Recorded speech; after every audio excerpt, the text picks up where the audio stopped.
노웨어 스페셜이라는 영화가 곧 개봉할 예정인데요. 잠깐 영화를 소개하는 포스팅을 보았습니다. 전체 줄거리는 굉장히 단순합니다.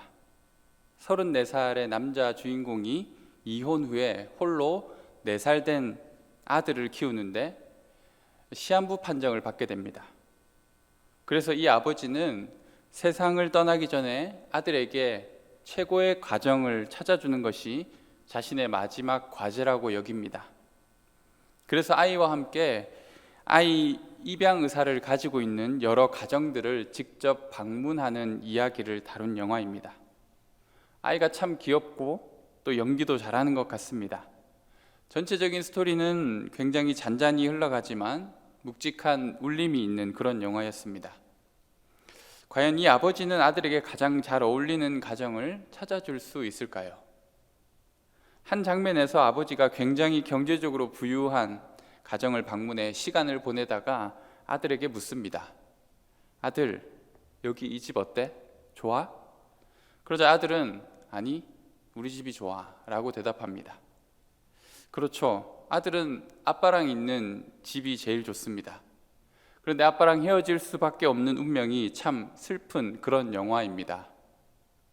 하나님은 자신의 아들 독생자를 하늘에서 이 땅으로 보내시기로 결정하셨을 그때에 과연 어떤 생각과 마음을 품으셨을까요? 직접적으로 예수라는 아기를 돌보고 키워야 할 부모는 어떤 사람이었으면 좋겠다라고 하나님은 생각하셨을까요?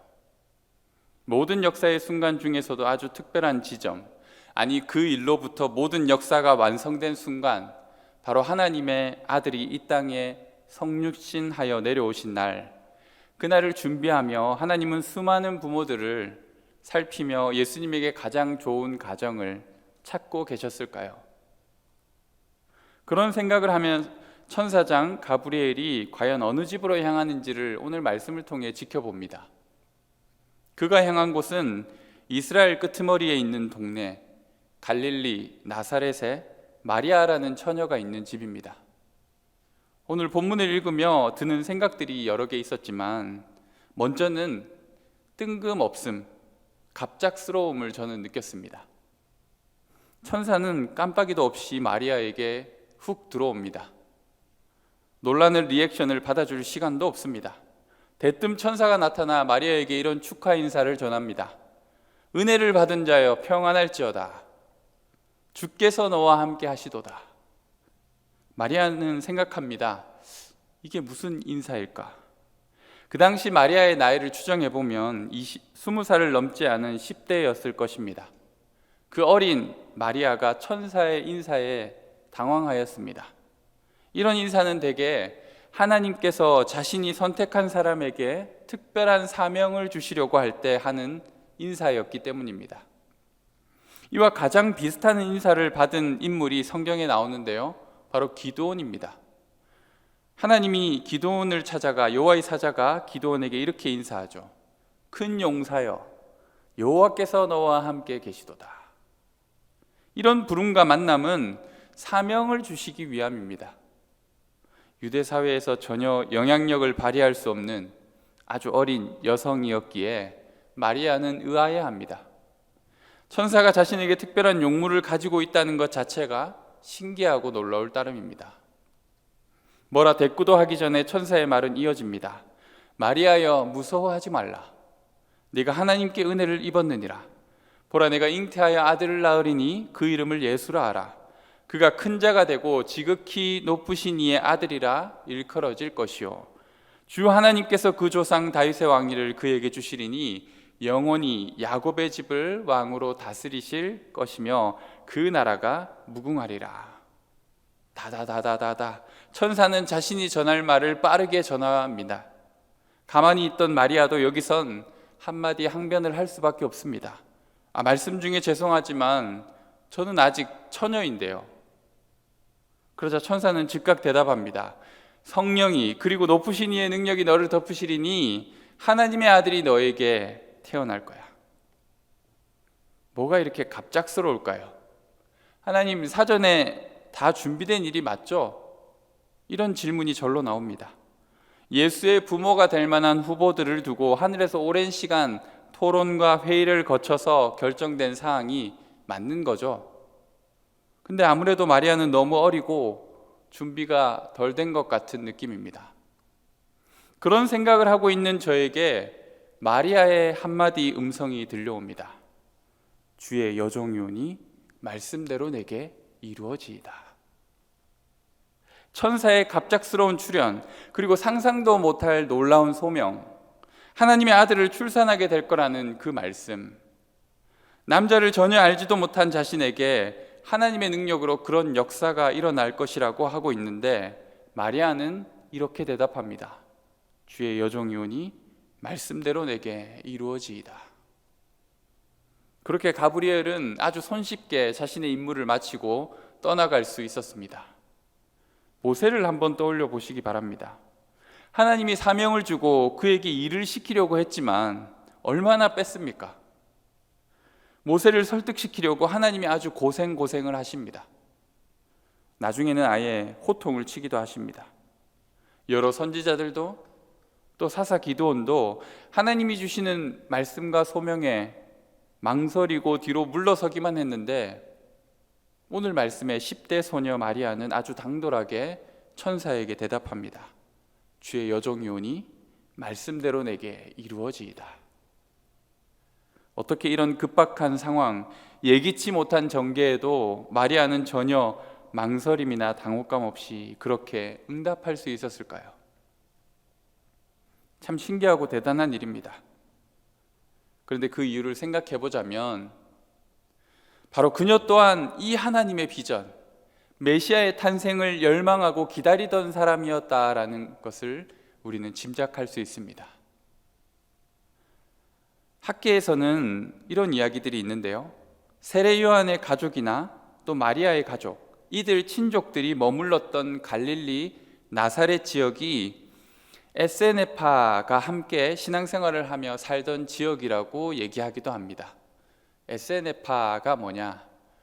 바리새파, 사두개파 이런 하나의 종파 중 하나인데요. 세례 요한이 바로 에세네파에 소속되어 있는 사람으로 우린 잘 알려져 있습니다. 속세를 떠나 남다른 경건을 힘쓰며 주님께서 임하실 날을 사모하는 그런 사람들입니다. 메시아에 대한 고대함이 컸던 그들이었기에 마리아 또한 그런 가르침 안에서 천사의 말이 전혀 이해가 안 되는 그런 황당한 말로 느껴지지 않았던 것이죠. 아니, 마리아나 그들의 동네뿐만 아니라 이 당시 온 유대와 이스라엘이 메시아에 대한 갈망과 고대함이 막 차오르던 때였습니다. 외세의 침략이 오래되었고 그들의 지배에 신음하고 있던 이스라엘은 마치 곧 터지기 직전의 풍선처럼 주님의 때에 대한 기대가 한참 부풀어 올랐을 때였습니다. 그래, 기다리던 그 일이 이제 일어나게 된 거야. 다윗의 왕위를 이을 메시아가 태어나는구나. 즉 갑자기 뜬금없이가 아니라 말씀대로 올 것이 온 것입니다. 그래서 마리아는 말합니다. 말씀대로 내게 이루어지이다. 물론 그 말씀이 자신에게 이루어진다는 사실은 가슴 떨릴 정도로 놀라운 일이었지만 하나님의 아들이라 일컬어질 구원자의 탄생에 대하여 기대하고 소망하는 것이 참으로 진실했기에 그는 고백할 수 있었습니다. 말씀대로 내게 이루어지길 원합니다. 이루어질 말씀이 그 말씀의 도구로 쓰일 자신보다 훨씬 중요하다고 여겼기 때문입니다. 마리아는 알고 있었습니다. 자신의 연소함과 부족함보다도 하나님이 이루실 구원의 계획, 영원히 야곱의 집을 다스리게 될 메시아의 출현이 훨씬 중요하다는 사실을. 그래서 그는 열망하는 마음으로 그 말씀에 자신을 드립니다. 말씀대로 내게 이루어지이다. 갑작스러운 일이 아니었습니다. 말씀이 수십 번, 수백 번 강조하고 얘기해왔던 그 메시아의 탄생에 대한 말씀이었기 때문입니다.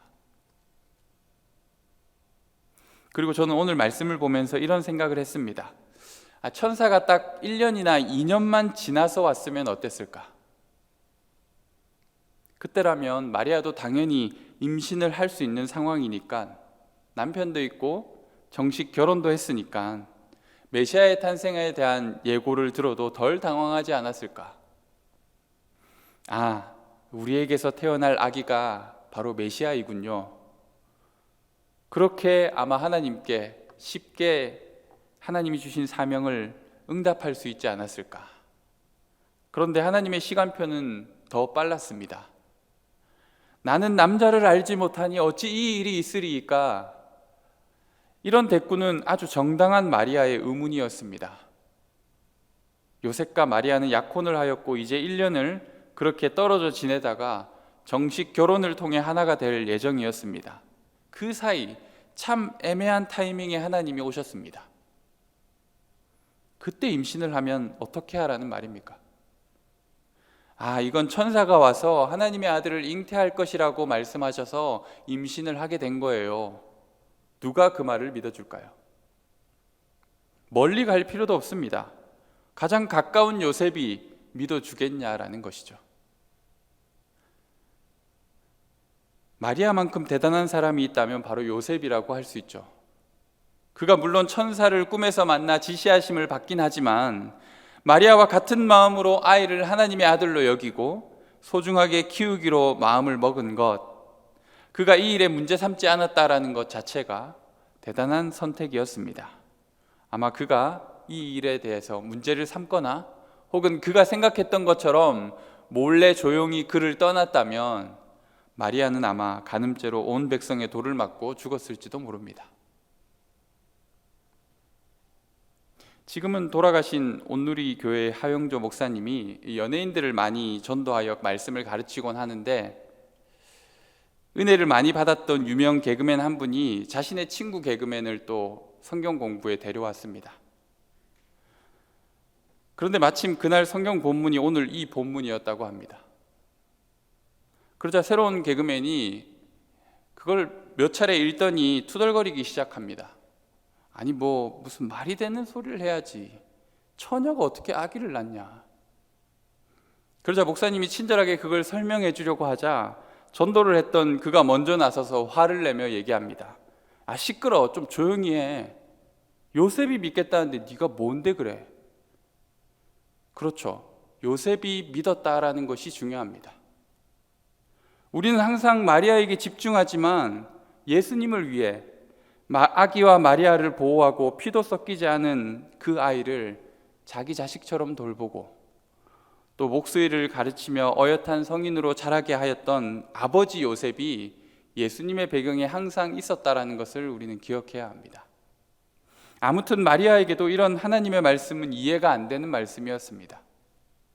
성경의 역사 속에 나오는 수많은 하나님의 사람들의 탄생을 보면 적어도 정상적인 부모들 사이에서 태어나지 않습니까? 아직 부부가 되지 않은 처녀에게서 아이가 잉태할 것이다 라는 이야기는 들어본 적이 없는 일이었습니다. 그런데 이때에도 천사의 말을 들은 마리아는 하나님의 말씀을 있는 그대로 받아들입니다. 주의 여종이오니 말씀대로 내게 이루어지이다. 자신의 상식과 논리보다 중요한 것이 하나님의 의지와 능력이라고 생각했습니다. 그리고 불가능한 일을 가능하게 하시는 하나님을 경험하는 것은 그의 믿음을 견고하게 해줄 수 있는 좋은 기회라고 생각했는지도 모릅니다. 아니 어쩌면 임신하게 되는 그 모든 일을 말씀대로 이루어 주실 하나님의 임마누엘의 약속의 표징이라고 여겼을지도 모릅니다. 마리아는 졸지에 하나님의 아들의 어머니가 될 운명입니다. 그렇기에 더욱이 그의 잉태는 마리아의 인간적인 노력과는 아무런 상관이 없음이 중요했습니다. 마리아가 임신을 할 수 있는 여성이었고 결혼을 한 여성이었기에 당연히 아기를 가질 수 있다고 말한다면 그것은 그들 부부의 의지에 따른 결과가 될 것입니다. 하지만 처녀였던 마리아에게 아기가 생기는 것은 천사의 말 그대로 성령이 임하시고 지극히 높으신 이의 능력이 그를 덮으심으로 일어난 기적이 되는 것입니다.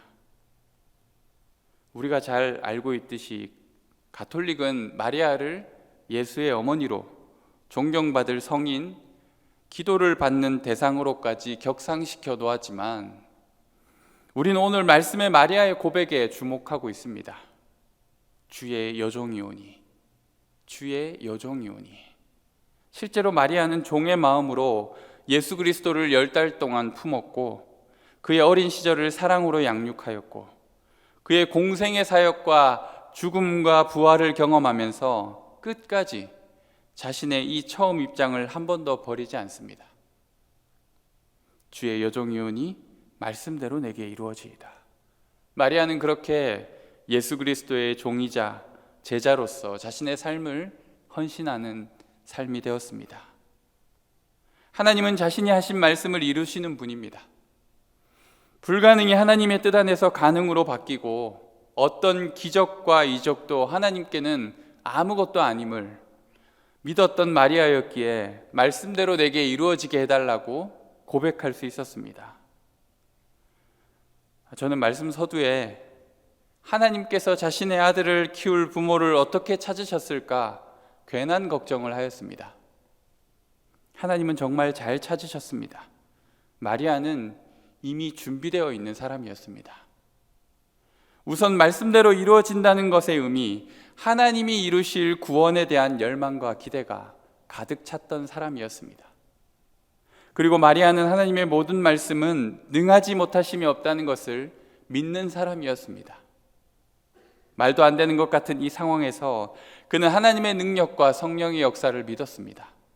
그래서 그 말씀대로 자신에게 이루어지기를 기도하는 사람이었습니다. 결국 천사의 방문을 통해 주어진 메시아 탄생의 준비는 마리아의 믿음의 응답을 통해 완성된 것입니다. 마리아는 준비된 아기 예수의 좋은 어머니였을 뿐 아니라 하나님의 일에 순종할 마음이 준비된 여종이었습니다. 이제 우리들의 이야기로 돌아가 보자면 우리는 3주간에 걸쳐서 임마누엘이라는 주제로 말씀을 나누었습니다. 야곱에게 나타난 임마누엘의 약속, 이스라엘 백성들에게 주신 임마누엘의 은혜, 마리아에게 오늘 주신 임마누엘의 축복을 보았습니다. 그런데 이 이야기는 하나의 발전적인 양상을 띠고 있습니다. 자신의 인생의 가장 비참한 순간에 하나님이 함께 하신다는 약속에 소망을 품게 된 야곱의 이야기. 그러나 그 야곱도, 그리고 야곱으로부터 비롯된 나라 이스라엘도 하나님의 말씀을 듣지 않고 심판까지 받게 되었지만 하나님은 여전히 그들을 종이라고 부르시고 내가 너희를 택하여 후회하지 않는다라고 말씀하셨습니다. 그럼 이스라엘은 이제 하나님께 종다운 모습을 보여야만 할 텐데 오늘 말씀을 보니 이스라엘의 변방 한 작은 마을에서 아무도 주목하지 않았던 마리아라는 한 소녀가 가장 종다운 모습, 아름다운 믿음의 면모를 보여주고 있습니다. 하나님께서 어쩌면 자신의 이 땅을 향한 모든 역사의 중심에서 가장 중요하게 여겼던 성육신 사건을 도와줄 한 사람을 찾았는데 바로 마리아가 여기에 응답하고 있습니다. 주의 여종이오니 말씀대로 내게 이루어지이다. 그는 임마누엘의 하나님을 믿고 자신을 드립니다. 대림절 마지막 주를 보내고 있는 우리는 임마누엘의 약속과 은혜와 축복을 전해주시는 하나님을 고대하고 기다리는 사람들입니다. 임마누엘의 가장 확실한 표징이 바로 이 땅에 태어난 하나님의 아들이 아닙니까? 그분은 우리를 버리지 않으셨고 아예 우리와 같은 모양으로 우리 곁에까지 오셨습니다. 하나님이 세상을 이처럼 사랑하사 독생자를 우리에게 주셨는데 말씀대로 내게 그리스도를 주셨습니다. 우리가 이 사실 앞에서 마리아와 같은 믿음의 응답이 필요합니다. 우선은 이 일이 말씀 안에서 이미 계시되어진 일로서 우리가 고대하고 열망하던 그 일이었냐라는 질문에 우리는 어떻게 대답할 수 있을까요? 여러분은 성탄절을 기다리십니까? 그날을 무엇 때문에 기다리십니까? 선물 상자를 기다리는 아이들처럼, 연인과의 아름다운 추억을 기다리는 이들처럼, 친구들과의 즐거운 휴가를 기다리는 사람처럼 우리는 그날 무엇을 기다리고 있을까요? 예수님은 말씀대로 우리에게 오셨습니다. 아니, 우리가 아니라 내게 오셨습니다. 바로 여러분 한 사람 한 사람에게 오셨습니다. 예수 그리스도의 탄생은 인류를 위한 일, 불특정 다수를 위해 일어난 일이 아니라 바로 나를 구원하기 위해 일어난 일임을 여러분은 믿습니까? 그리고 이 일이 반드시 여러분의 삶에 무엇보다도 간절한 일이었음을 실감하고 계십니까? 이 놀라운 역사가 일어나지 않았다면 우리 앞에 얼마나 끔찍한 절망과 죽음이 펼쳐질 것인지 가늠할 수 있겠습니까? 마리아처럼 그날만을 고대하고 열망하는 믿음이 여러분에게 있습니까? 구원자이신 예수 그리스도가 이 땅에 태어나지 않았다면 내 삶이 어떻게 되었을까 두려워 떨고 있는 이들이 있습니까? 또 마리아는 말씀의 능력을 믿었습니다. 내가 할 수 있는 것, 내가 알고 있는 것, 내가 경험한 것, 내 상식과 논리를 뛰어넘는 하나님의 역사를 믿었습니다. 처녀가 아이를 임신하게 되는 일 같은 놀라운 기적이 여러분의 삶에 일어날 줄로 믿습니까? 말이 되는 소리를 하세요 라고 말하며 내 상식과 생각의 틀에 갇혀 지내며 말씀이 전하는 하나님의 놀라운 일들을 나와 무관한 이야기처럼 여기고 있지는 않습니까? 기적은 그럴 수도 있는 일상처럼 퇴색해버리고 말씀의 역사는 일어날지도 모를 불확실한 일처럼 여겨지고 있는 지금 시대 속에서 우리는 성탄절의 풍경과 그림을 마치 하나의 아름다운 연말 장식처럼 간직하고 감성의 재료로 삼고 살아가고 있지는 않습니까? 여러분에게 기적은 무엇입니까? 하나님이 이 땅에 태아가 되어 10달을 거쳐 성장하고 마리아의 배를 차기도 하다가 핏덩이가 되어 태어나는 그 현장, 고통이 가득한 이 세상에 모든 사람들과 똑같이 큰 소리로 울면서 아기로 태어나던 그 밤, 그것보다 놀라운 기적이 어디에 있겠습니까? 임마누엘은 바로 그 일을 위해 약속되었고 또 거기서 완성되었습니다. 우리는 그 임마누엘의 실체를 마주하게 되었습니다. 이제 그를 우리 삶에 모시고 살아야 하지 않겠습니까? 말씀대로 내게 임하시도록 우리 또한 마리아처럼 열망해야 하지 않겠습니까? 마리아처럼 우리는 종의 자세로 주님 앞에 나아가야 합니다. 그리고 고백해야 합니다. 말씀대로 하나님의 아들 예수 그리스도가 나의 삶에 임하기를 간절히 외치고 부르짖어야 합니다. 그분만이 나의 주, 나의 왕, 나를 구원하실 주님이십니다. 예수의 이름을 부르짖는 자에게 그분은 임하셔서 구원을 선물할 것입니다. 대림절의 은혜, 임마누엘의 은혜가 절실한 이들이 있습니다. 하루하루가 죽을 맛인 사람들, 내일이 보이지 않는 절망에서 허덕이는 이들, 아무리 애써도 현실이 바뀌지 않을 것 같아서 초자연적인 역사가 일어나 변화를 갈망하는 사람들, 바로 유대 땅에서 메시아를 기다렸던 수많은 백성들, 양들 틈에 누워 자던 그 당시 소외되었던 베두인 목자들처럼 세상의 가장 작은 자들에게는 최고로 기쁜 소식으로 들려진 예수의 나심의 소식이 부디 우리에게도 최고로 기쁜 소식이었으면 좋겠습니다. 자칫 이 땅에서의 삶과 나라는 인생에 충분히 만족하며 살아갈 수 있기에 말씀대로 내게 어떤 일이 일어나기를 꺼리는 사람이 우리의 모습이 될 수도 있습니다. 예수님이 유대 땅 작은 고을에서 태어난지도 모른 채, 아니 혹 수십 번 수백 번 그날을 기념하고 알고 있더라도 그 기적의 비밀을 자신의 것으로 받아들이고 있지 않는 사람들이 될 수도 있는 것입니다. 오늘 설교 제목은 말씀대로 내게입니다.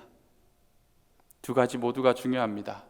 임마누엘의 약속을 주신 주님이 말씀하신 대로 그분의 일이 일어나야만 했습니다. 그렇지 않고서는 이 땅에 아무런 소망도 없기 때문입니다. 그런데 우리는 또 함께 그 역사가 바로 나를 위해 일어난 일임을 깨달아야 합니다. 마리아처럼 우리는 이 시간 주님을 열망하며 고백합니다. 말씀대로 내게 이루어지게 하옵소서. 말씀대로 내게 구세주이신 예수님이여 임하시옵소서. 능력의 이름, 구원의 이름, 그 이름 예수님을 부르는 시간이었으면 좋겠습니다. 우리 이 시간 함께 찬양하며 나아가시겠습니다. 말씀의 은혜를 기억하며 우리가 주님의 이름을 간절히 불렀으면 좋겠습니다.